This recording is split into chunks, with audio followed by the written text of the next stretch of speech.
de French Channel Podcast de Speak French with Clause. Salut tout le monde, bienvenue sur The French Channel Podcast, votre endroit confortable pour apprendre le français facile et améliorer votre vie en même temps. Je suis Paul. Et je suis Anna, tellement heureuse que vous soyez ici avec nous à nouveau. Sérieusement, nous adorons passer du temps dans vos oreilles. Passez du temps dans vos oreilles, j'aime ça. Ouais, nous sommes comme deux minuscules coachs de français assis dans vos écouteurs. Anna, tu as l'air de sortir d'une bande dessinée aujourd'hui. J'adore ton énergie. Quel est le secret ? Honnêtement, deux choses. Numéro 1, j'ai dormi avant minuit pour une fois. Et numéro 2, je me suis dit ce matin, d'accord Anna, aujourd'hui, nous ne vivons pas en pilote automatique. Pas en pilote automatique, j'aime ça. Donc, pas d'Anna zombie aujourd'hui. Pas d'Anna zombie aujourd'hui. J'aime toujours mon café, bien sûr, mais je ne voulais pas que le café soit toute ma personnalité. J'ai fait un petit étirement, ouvert la fenêtre, pris une grande respiration, et mon cerveau a dit « Waouh, nouvelle vie !» Ça a l'air sympa. Pendant ce temps, j'ai eu un de ces matins où je me suis disputé avec mon réveil 3 fois. Mais tu as fait une petite chose différente. Tu as écouté de la musique au lieu de faire défiler ton téléphone. De la musique au lieu du défilement. C'est un changement vraiment sympa. Ouais, ça semblait plus doux, plus calme. Mon cerveau s'est réveillé doucement, pas avec 100 notifications. Tu vois, c'est déjà une toute petite mise à jour de vie. Une toute petite mise à jour, mais une vraie. Et c'est en fait une partie de notre sujet aujourd'hui. Ouais, parce qu'aujourd'hui, nous ne parlons pas seulement des matins, nous parlons de toute votre vie. Totalement. Le sujet d'aujourd'hui est grand. J'ai eu ce moment calme hier. Je regardais par la fenêtre et j'ai pensé « Pourquoi certaines personnes changent totalement leur vie et d'autres personnes ont l'impression de tourner en rond pendant des années ?» Oh, je connais ce sentiment. Tu vois une personne qui avait des difficultés, peut-être avec l'argent, avec la confiance, avec le français, et soudainement elle rayonne. Nouveau travail, nouvelle énergie, nouvelle vie. Et tu penses « Attends, qu'est-ce qu'ils ont fait ? Qu'est-ce que j'ai raté ?» Exactement. Et puis j'ai pensé à mon propre parcours en français. Au début, c'était comme grimper une énorme montagne. Tant de mots, la grammaire, des sons étranges. Je me sentais fatiguée juste d'y penser. Moi aussi. Je croyais que si j'apprenais juste une grande liste de mots, je serais courant. Mais plus tard, j'ai compris que ce n'est pas seulement à propos des mots, c'est à propos de tes habitudes quotidiennes, ton état d'esprit, la façon dont tu penses et comment tu utilises réellement le français dans la vraie vie. Et puis, quelque chose a fait clic dans ma tête. J'ai pensé « Oh, le changement de vie fonctionne de la même manière. La plupart du temps, votre vie ne change pas grâce à un moment dramatique de film. Elle change grâce à beaucoup de petits choix jour après jour. » Oui, de minuscules décisions répétées encore et encore. Et ces petites décisions construisent lentement une nouvelle version de vous. Donc aujourd'hui, nous parlerons de comment changer votre vie un petit pas à la fois, en français simple avec des exemples réels. Oui, mais avant d'aller plus loin dans le sujet d'aujourd'hui, nous voulons vous demander une toute petite faveur. Ouais, un petit mouvement pour votre doigt et une grande aide pour ce podcast. Si vous aimez apprendre avec nous, s'il vous plaît, aimez cet épisode et abonnez-vous à la chaîne. Cela aide vraiment plus d'apprenants à trouver The French Channel Podcast. Et nous adorions avoir de vos nouvelles dans les commentaires. Vous pouvez écrire une phrase simple comme « Je suis votre nom » de votre pays et une petite chose que je veux changer dans ma vie est… Et nous lisons vraiment vos commentaires et nous aimons en savoir plus sur vous. Ils nous aident à comprendre votre vie et vos rêves. Et quand vous écrivez, votre cerveau français doit travailler, choisir des mots, construire une phrase. C'est de la vraie pratique, pas juste de l'écoute. D'accord, sautons dans le sujet d'aujourd'hui, ce que ça signifie vraiment de changer votre vie. Et au fait, l'épisode d'aujourd'hui est un épisode de niveau B1. Donc, cela signifie que c'est génial pour les apprenants intermédiaires. Le français est clair et simple, mais toujours intéressant et profond. Exactement. Pas de français de bébé, pas de français super avancé, quelque chose au milieu. Et si vous êtes un débutant fort, ne vous inquiétez pas, vous êtes toujours les bienvenus ici. Ouais, cet épisode est aussi sûr pour vous. Il peut vous aider à passer lentement du français débutant au français intermédiaire. Donc, où que vous soyez dans votre voyage, vous pouvez rester, vous détendre et apprendre avec nous. Et comme nous aimons le vocabulaire, nous soulignerons quelques mots et phrases plus grands de cet épisode. Pendant l'épisode, nous les expliquerons naturellement dans la conversation. Et à la fin, nous ferons un petit tour calme des mots. Nous nous assiérons, respirerons et expliquerons chaque mot important à nouveau, avec des exemples simples. Alors restez avec nous jusqu'à la fin. Alors, Paul, commençons par une question simple. Si les gens veulent vraiment changer leur vie, pourquoi cela semble-t-il si dur? Pourquoi est si dur? Ouais, c'est la grande question. Le changement semble beau, n'est-ce pas? Nouveau départ, nouveau chapitre, nouvelle vie. Mais la vraie vie est différente. Beaucoup de gens veulent changer, mais ils se sentent coincés. Coincé, c'est un mot important. Coincé signifie que tu ne peux pas bouger. Comme quand ta chaussure est dans la boue et tu essayes de la sortir, mais elle ne bouge pas. Exactement. Tu essaies de bouger, mais quelque chose te retient. Alors qu'est-ce qui nous retient? Qu'est-ce qui nous rend coincés? Regardons quelques grandes raisons. D'accord.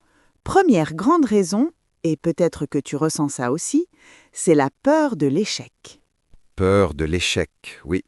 L'échec, c'est quand quelque chose ne marche pas comme tu veux. Beaucoup de gens pensent « si j'essaie et que j'échoue, les gens vont rire, ou je vais me décevoir, ou je vais prouver que je ne suis pas assez bon. » Mais il ne pose presque jamais l'autre question. Si j'essaie et que je réussis, que pourrait-il arriver? Chaque personne que tu vois avec un grand changement a une histoire secrète de beaucoup de petits échecs. Histoire secrète d'échec, j'aime ça. Ils ont juste décidé que l'échec fait partie de la route. Ce n'est pas la fin de la route. Ouais, l'échec fait partie de la route, pas la fin. Donc, c'est notre première grande raison. La deuxième raison est pas de direction claire. Pas de direction claire, n'est-ce pas? Direction ici signifie savoir où aller, comme avoir une carte sur ton téléphone. Beaucoup de gens disent « je veux une vie meilleure » ou « je veux améliorer mon français ». Mais cette phrase est trop grande, trop floue. Flou signifie pas clair, comme une photo qui n'est pas au point. Tu peux voir quelque chose, mais ce n'est pas net. Donc, leur rêve est flou et leur plan est aussi flou. Et quand tout est flou, les gens attendent. Ils attendent un grand plan maître parfait. Et pendant qu'ils attendent, rien ne change vraiment. Ouais, ce sentiment de salle d'attente. Tu ne bouges pas, mais le temps bouge. Et cela mène à notre troisième grande raison. Quelque chose qui se passe à l'intérieur de ta propre tête. Le discours intérieur négatif. Discours intérieur négatif, c'est un fort. Le discours intérieur signifie comment tu te parles à toi-même dans ta tête, la voix à l'intérieur. Ouais, des phrases comme « je ne suis pas assez intelligent »,« je ne suis pas une personne faite pour le français »,« les gens comme moi ne changent jamais », ces lignes sont comme du poison dans ton cerveau. Et si tu entends cette voix de poison tous les jours, bien sûr que tu te sens petit, effrayé et fatigué avant même de commencer. Totalement. Et puis, il y a un autre piège très courant. Attendre la motivation. Attendre la motivation, oui. Les gens disent « je commencerai quand je me sentirai prêt » ou « je pratiquerai le français quand je me sentirai motivé ». Mais dans la vraie vie, la motivation vient généralement après avoir commencé, pas avant. Tu prends une petite action et ensuite ton cerveau te donne un petit peu de motivation comme récompense. C'est comme d'abord tu bouges tes jambes et ensuite l'énergie vient. Je me souviens de ça avec l'exercice en fait. J'attendais et j'attendais le jour parfait pour recommencer à courir. Nouveau mois, nouvelle semaine, beau temps. N'est-ce pas? Tu attendais que tout soit parfait. Alors, qu'est-ce qui a changé? J'ai fait un marché avec moi-même, juste 5 minutes, pas plus. Je suis allé dehors, j'ai marché un peu, puis j'ai couru un peu. Après ça, je me suis senti prod, juste un peu. Et cette petite fierté m'a donné l'énergie de le faire demain. J'ai eu la même chose avec le français oral. Pendant longtemps, je pensais « mon accent est mauvais, je vais avoir l'air stupide ». J'attendais de me sentir confiante avant de parler, et bien sûr, ce sentiment n'est jamais venu. Ouais, la confiance n'arrive jamais premier. Alors qu'est-ce que tu as fait? J'ai finalement dit « d'accord, je vais avoir l'air bête, mais je vais parler quand même ». J'ai fait des erreurs, mais chaque conversation m'a rendue un peu plus courageuse. Donc, si nous mettons tout ensemble, peur de l'échec, Pas de direction claire, discours intérieur négatif et attendre la motivation. Peur, pas de direction, voix négative et attente. Ce sont comme des cordes invisibles autour de votre corps. Invisible signifie que vous ne pouvez pas les voir, mais ils vous tiennent quand même et rendent difficile le mouvement. Et l'étape 1 pour changer votre vie est de remarquer ces cordes. Vous ne pouvez pas couper quelque chose que vous ne voyez jamais. Ouais, vous ne pouvez pas couper quelque chose que vous ne voyez jamais. Mais quand vous commencez à voir ces cordes clairement, vous pouvez lentement commencer à les desserrer. Et c'est là que le changement devient possible. Ok, donc nous savons pourquoi le changement est difficile. Maintenant, la grande question, comment commençons-nous à changer? C'est là que les petits pas deviennent puissants. Beaucoup de gens imaginent le changement comme une grande explosion. Boum, nouvelle vie. Mais le vrai changement ressemble plus à faire pousser une plante. Ouais, tu ne cries pas après la plante « Pousse maintenant !» Tu lui donnes de l'eau tous les jours, un peu de soleil et du temps. Exactement. Ces gouttes d'eau quotidiennes sont comme tes petites actions. Elles ont l'air minuscules, mais elles s'additionnent. Il y a une idée que j'aime vraiment. Devenir juste un petit peu meilleur chaque jour, comme 1% meilleur. S'additionner est un bon verbe ici. Ça signifie que beaucoup de petites choses ensemble deviennent quelque chose de grand avec le temps. Par exemple, 5 minutes de français aujourd'hui ne semblent pas beaucoup, mais 5 minutes tous les jours pendant un an, ça fait beaucoup d'heures. Et les habitudes sont le moteur derrière ça. Une habitude est quelque chose que tu fais encore et encore, presque automatiquement. Comme se brosser les dents, vérifier son téléphone le matin, ou, espérons-le, écouter un podcast en français. Oui, il y a un livre célèbre appelé Atomic Habits, Un rien peut tout changer, par James Clear. Il dit que tes habitudes façonnent lentement ton identité. Identité est qui tu crois être. Comme si je lis en français chaque soir pendant 10 minutes, après un certain temps, je commence à penser « je suis le genre de personne qui lit en français ». Et cette idée sur toi-même rend plus facile de continuer. Alors, quelles sont quelques petites habitudes que nos auditeurs peuvent essayer? Peut-être une page d'un livre en français chaque soir, ou écrire 2 phrases sur votre journée en français, ou écouter ce podcast pendant que vous cuisinez ou nettoyez. Ou une toute petite habitude d'état d'esprit. Chaque fois que tu dis « je suis mauvais en français », tu t'arrêtes et tu le changes pour « j'apprends le français ». C'est un petit mais puissant changement.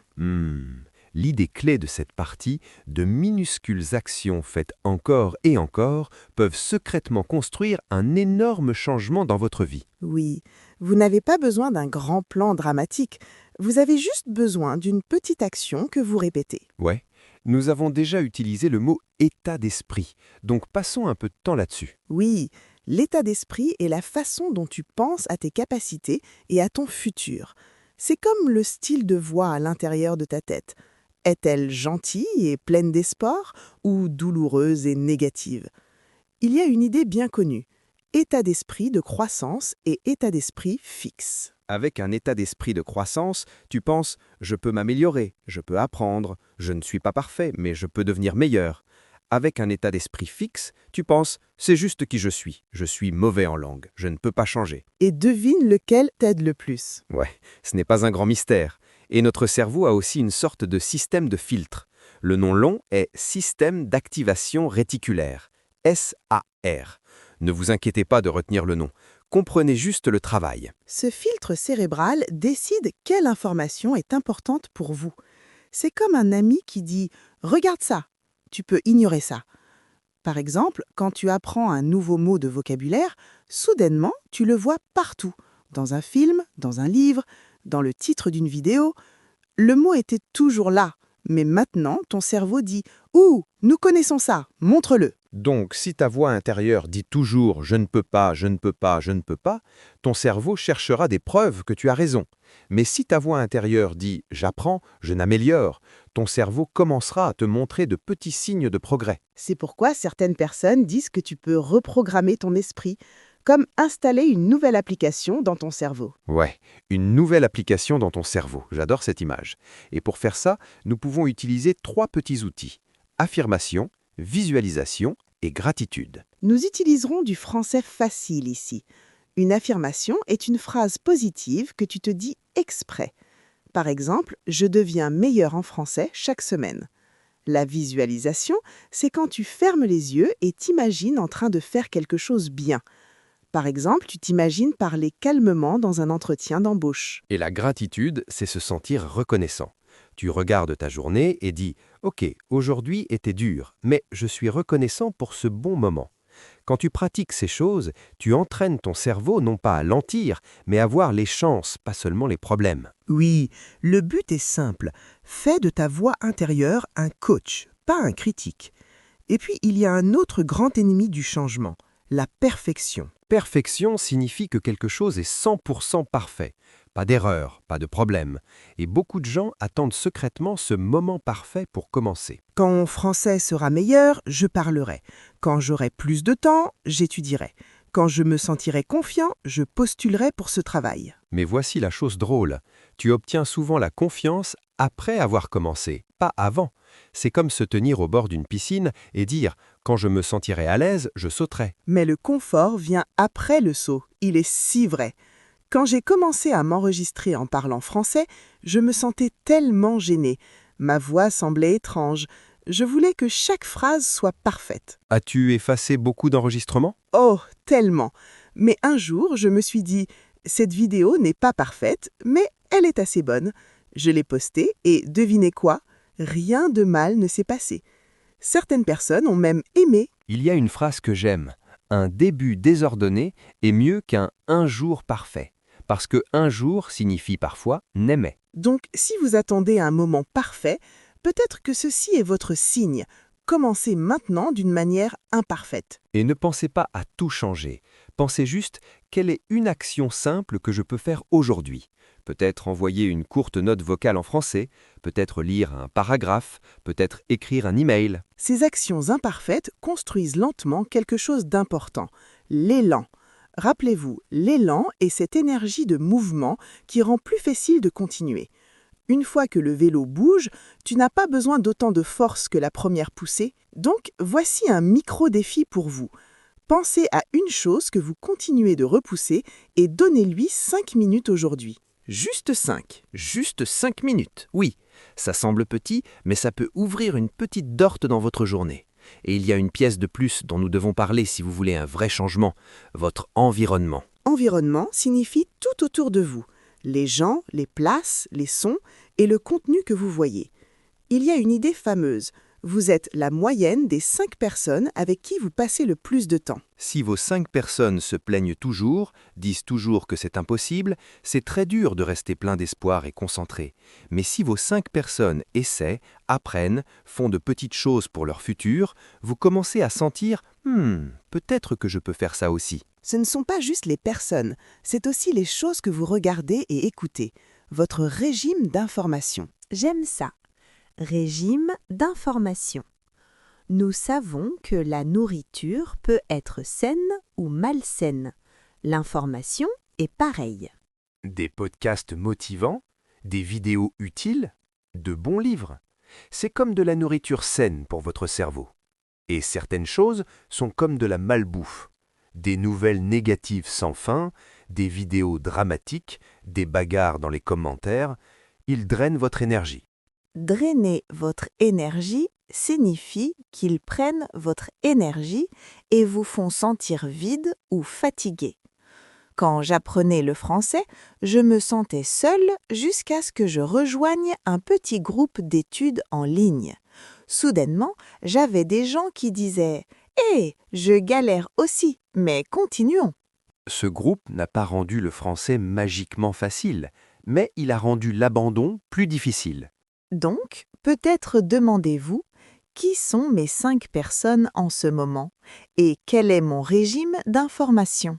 Si la réponse semble lourde et négative, vous n'avez pas besoin de tout changer en un jour, mais vous pouvez ajouter une personne positive, un bon podcast, une petite communauté à votre monde.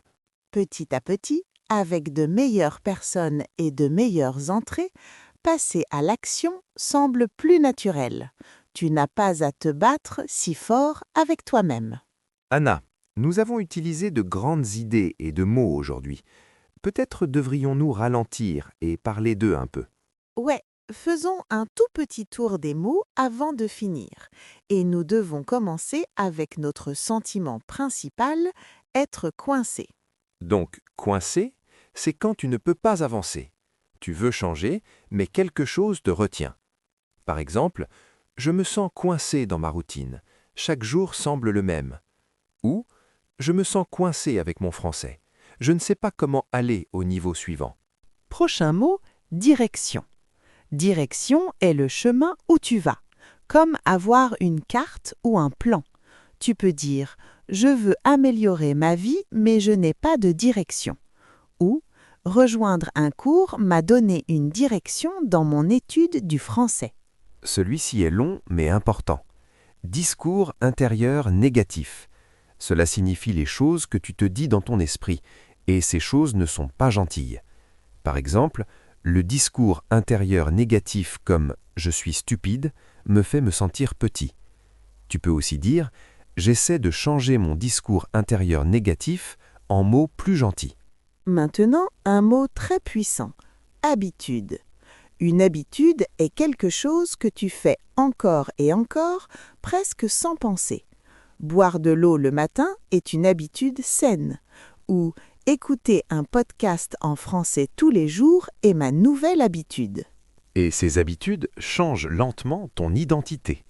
Identité est comment tu te vois, le genre de personne que tu crois être. Par exemple, après 1 an de lecture, mon identité a changé. J'ai commencé à me voir comme un lecteur. Ou, son identité est maintenant « je suis un apprenant de français », pas « je suis mauvais en français ». Prochain mot, état d'esprit. État d'esprit est ta façon générale de penser à tes capacités et à ton futur. Avec un état d'esprit positif, les problèmes semblent plus petits. Ou changer mon état d'esprit m'a aidé à apprécier plus le français. Et ensuite, nous avons eu état d'esprit de croissance et état d'esprit fixe. Un état d'esprit de croissance signifie que tu crois que tu peux apprendre et t'améliorer. Un état d'esprit fixe signifie que tu crois que tu ne peux pas changer. Il a un état d'esprit de croissance. Il pense que les erreurs font partie de l'apprentissage. Avec un état d'esprit fixe, elle pense qu'elle sera toujours mauvaise en langue. Un autre sympa, affirmation. Une affirmation est une phrase positive que tu te dis exprès. J'utilise l'affirmation « je deviens meilleur chaque jour » ou son affirmation du matin l'aide à se sentir confiante. Et ensuite, nous avons dit visualisation. Visualisation signifie fermer les yeux et s'imaginer faire quelque chose bien. Avant l'examen, il a utilisé la visualisation. Il s'est imaginé se sentant calme. J'utilise la visualisation pour me voir parler français avec confiance. Prochain mot, gratitude. Gratitude est le sentiment d'être reconnaissant pour les bonnes choses dans ta vie. Écrire 3 bonnes choses chaque soir m'aide à pratiquer la gratitude. Ou la gratitude fait que mes problèmes semblent un peu plus petits. Et celui-ci ressemble à un mouvement. Élan, momentum. L'élan est l'énergie du mouvement qui rend plus facile de continuer une fois que tu as commencé. Après 1 semaine d'études quotidiennes, j'avais de l'élan, donc c'était plus facile de continuer. Ou de petites victoires lui ont donné de l'élan pour faire de plus grands changements. Dernier pour aujourd'hui. Environnement. Environnement signifie tout autour de toi, les gens, les lieux et l'information. Un environnement calme m'aide à me concentrer sur mon travail. Ou changer mon environnement, mes amis et ce que je regarde m'a aidé à grandir. Si vous n'avez pas attrapé chaque mot, c'est pas grave. Vous pouvez écouter cette partie à nouveau lentement. Et si vous voulez un petit défi, choisissez un de ces mots et faites votre propre phrase. Vous pouvez la dire tranquillement dans votre tête ou être courageux et l'écrire dans les commentaires pour que nous puissions la voir et vous encourager. C'est comme envoyer votre français à la salle de sport, un court entraînement amical. Ouais, une petite salle de sport de français où nous nous entraînons tous ensemble. Merci de passer ce temps avec nous. Rappelez-vous, vous n'avez pas besoin d'un plan parfait. Vous avez juste besoin d'un petit pas, encore et encore. Nous croyons en vous. De petits changements chaque jour peuvent vraiment changer votre vie. Si cet épisode vous a aidé, partagez-le avec un ami qui veut aussi grandir et apprendre le français. Prenez soin de vous, continuez, et on se voit dans le prochain épisode du French Channel Podcast. Au revoir pour le moment. Au revoir. Votre progrès ne s'arrête pas ici. Pour continuer à faire avancer vos compétences en français, cliquez sur la prochaine vidéo